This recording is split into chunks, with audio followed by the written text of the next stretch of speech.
Hey, good morning, everyone. Scary here, aka Butcher Boy. If this is your first time to my channel, welcome aboard. Welcome for the show. If you're returning, welcome back. Appreciate you being here and watching my content. Today's episode is going to be called 80's Rockers.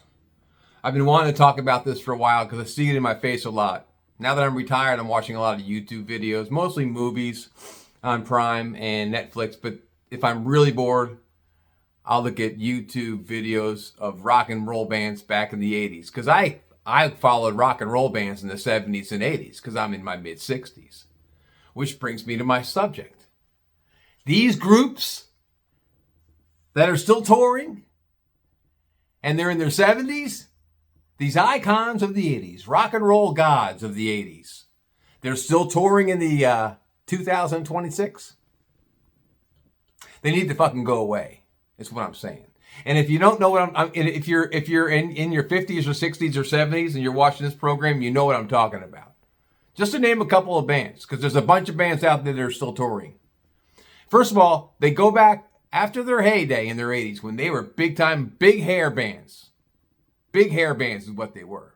The day, the Led Zeppelins, the Journeys, the Def Leppards, the Rolling Stones, the list goes on. Motley Crue, Poison, all those guys. All those bands that were huge. They were rock gods in the 80s. Big hair, makeup on their face, whatever. You know how it was in the 80s. And now they're touring. A lot of them are still touring. Or they're going to reunite. They're going to reunite world tour. We're going to reunite and do a world tour. There's two reasons why they do that. The first reason is they're out of money. That's the big one. I blew through my cash. Women, groupies, drugs, alcohol, toys, cars, possessions, homes. Pissed it away. Pissed it away. Because these guys, let's be reasonable. These rock stars, they were garage bands before they made it big. They were losers. Most of these guys were losers. And I'm not trying to be callous or anything like that. It's true. They were high school dropout losers. And they got together with bands. And some of these rockers, like the band Boston, these guys were accomplished rock and rollers. They had gone, Tom Scholz, the lead guitar player of Boston, went to MIT. He was an engineering student. But so there are some of them that were smart. But on the grand scale of things, they were fucking losers. And they were gifted because they could play the guitar. I'm going to play the guitar. I'm going to learn 3 chords. I'm going to learn 3 chords. The master of 3 chords was Elvis Presley. I only know 3 chords, but I can shake it on stage and sing. So that said, they were idiots when it came to money. And a lot of them didn't have financial advisors, and if they did, they were too high off their ass all the way through the 80s, 90s, and early 2000s, in and out of rehab, and they blew through their cash. That's the first reason they wanted to come back and tour, is for the cash, because they're out of cash. And the second reason is ego. They got plenty of cash. Like the Billy Joels of the world. He's set. Bon Jovi, he's set. Bruce Springsteen, he's set. These are the big mega bands. U2, Sting, The Police, those guys. Those were the smart money guys. They had plenty of dough. AC/DC is another one. They had plenty of dough. But they come back for ego because they're fucking bored. They're like, well, I got an island. I got a private island. I got 3 jets. I got, 4 mansions. I got cars. I got everything I need, but I'm bored. I want to go back and tour. Then when they go back and tour, guess what? They need backup singers. The lead singer, they need backup singers, or they do lip syncing because you can't hit the notes you could hit when you were 25. You know what I'm talking about. Take David Lee Roth. For people out there that don't know who David Lee Roth is, I think he was a god back in the 80s when he was with Van Halen. He was Van Halen's very first lead singer. He was a rock god. I've seen Van Halen twice in the 80s. They were amazing in concert. David Lee Roth now, look at him on YouTube. He's in his mid-70s.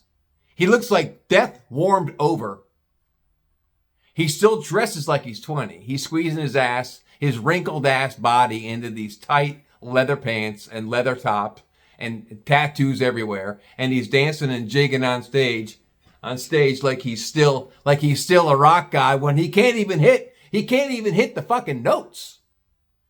Some of these rockers that are still performing from the 80s, at least they can attempt to hit the note. And if they can't, they take it down a couple octaves, and the band takes it down a couple octaves, which sounds like shit if you ask me. I mean, it's not the same. When you're looking for that high-pitched fucking part of the song and they can't hit it, like Elton John's good for that.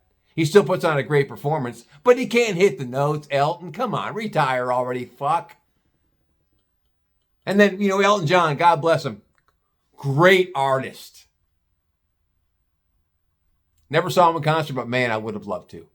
Great artist. Elton John, my God. Bernie Taupin wrote all the lyrics. Elton did the music. But he's still touring. Why? So going back to Elton John, going back to David Lee, he's got backup singers. He's got these 4 black dudes that are got amazing voices. And they're all dressed the same way that David Lee is dressed, in these black leather outfits. Well, who's hitting the high notes? These dudes. And these guys got amazing voices, and they got great-looking bodies on them. So maybe the women and the groupies that are going to his shows at David Lee in his 70s, they're checking out these dudes because they're all good-looking guys. And clad in black leather, just like David Lee, the guy who needs a wheelchair on stage. Speaking of which, Ozzy Osbourne's last days was in a wheelchair.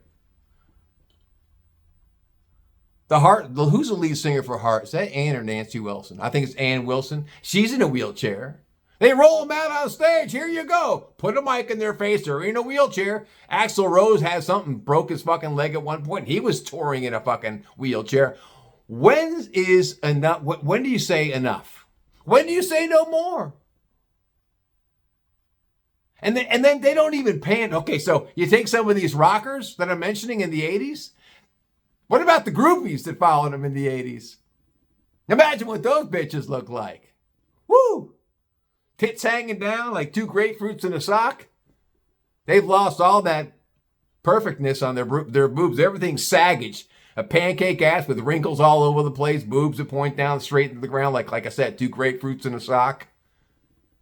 Long ass faces from all the drugs they use. Oh yeah! Yeah, AC/DC, I want to go backstage and give him a blowjob. Yeah, just like back in the old days. Come on, girls, let's go. We're going to get backstage passes. Because the women in the 2026 era, they aren't hanging out the backstage.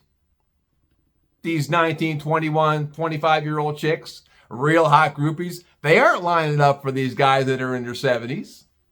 Why? Why would they? Why would they want to sleep with guys? Some guys got 1 foot in the grave. But I've seen it. I've seen it. I know you've seen it. If I've seen it, you've seen it. Rock and roll stars that are out there doing their thing and partying their asses off and touring. Someone's got to put a stop to that shit. and then the ticket prices are out the ass. They're through the ceiling. I don't know. I just felt like I had to rant about that today. That's all I got. I'm going to get off here. I got to go to lunch. Anyway, you guys, thanks for stopping by and checking out my content. Take care of yourselves and each other. Peace out.